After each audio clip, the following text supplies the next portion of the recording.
નમસ્કાર,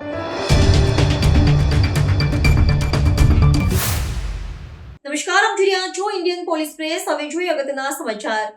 વિવિધ બિન શાકાહારી દુકાનો પર મનપાની તવાઈ। કરમસદ આણંદ મહાનગરપાલિકા દ્વારા ગુજરાતી ચોકમાં સ્વચ્છતાના અભાવે 8 નોનવેજ દુકાનો તાત્કાલિક અસરથી સીલ કરાઈ।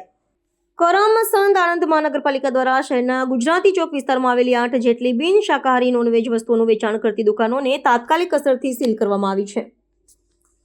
મહાનગરપાલિકાના કમિશનરના માર્ગદર્શન હેઠળ મનપાની ટીમે ગુજરાતી ચોક વિસ્તારમાં આવેલ વિવિધ બિન શાકાહારી દુકાનોમાં ઓચિંતી તપાસ હાથ ધરી હતી। મનપાની આ કાર્યવાહી દરમિયાન તપાસ ટીમ દ્વારા જાહેર આરોગ્યને નુકસાન પહોંચાડે તેવી ગંભીર ક્ષતિઓ જોવા મળી હતી। આ દુકાનોમાં સ્વચ્છતાનો સદંતર અભાવ અને ચારે તરફ ગંદકી જોવા મળી હતી। આ ઉપરાંત ખુલ્લામાં ખાદ્ય પદાર્થો બનાવવાની અને વેચવાની પ્રવૃત્તિઓ પણ ધ્યાનમાં આવી હતી, જેને પગલે નાગરિકોના આરોગ્યને જોખમી ગણીને મહાનગરપાલિકા દ્વારા આકરા પગલાં લેવામાં આવ્યા હતા।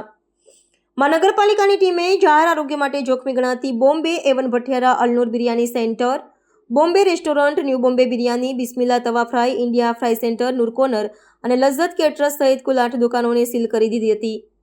મહાનગરપાલિકાએ તમામ ખાદ્ય વેપારીઓને સ્વચ્છતા જાળવવાની નિયમોનું પાલન કરવા તાકીદ કરી છે, અન્યથા આગામી સમયમાં પણ આવી કડક કાર્યવાહી ચાલુ રાખવામાં આવશે।